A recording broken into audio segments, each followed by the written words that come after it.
नमस्कार, म आशिष गजुरेल।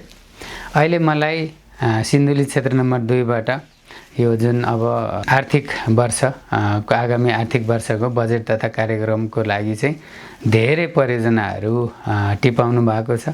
यो हामीले टिपेका छौँ र यसलाई प्राथमिकताको आधारमा हामीले सम्बन्धित मन्त्रालयमा हामीले चाहिँ यही पठाइसकेका छौँ। र यो भन्दै गर्दाखेरि एउटा चाहिँ हजुरहरूलाई चाहिँ एकदमै अनुरोध, हामीले चाहिँ अहिले बढी रोजगारीलाई फोकस दिनुपर्ने छ। अहिले चाहिँ गाउँ-गाउँमा रोजगारी नभएर अहिले सिन्धुलीकै कुरा गर्नुहुन्छ भनेदेखि प्राय घरमा चाहिँ युवाहरू चाहिँ सबै वैदेशिक रोजगारको लागि विदेश जानु भएको चाहिँ हामीले पाएका छौँ।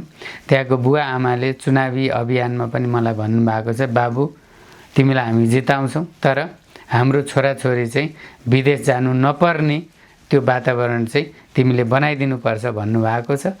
त्यसको लागि रोजगारी सिर्जनाको लागि उद्योग महत्त्वपूर्ण हुन्छ। त्यही भएर सिन्धुली जिल्लाको लागि कस्तो खालको उद्योगहरू उपयुक्त हुन्छ यो विषयमा मलाई जानकारी गराउनु होला।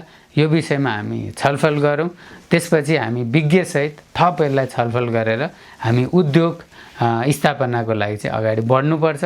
उद्योग स्थापना भयो भने यसबाट हजारौँ लाखौँले रोजगारी पाउँछ। त्यो भयो भने हामी नेपालीहरू हाम्रै देशमा रोजगारी गरेर बस्न सक्छौँ।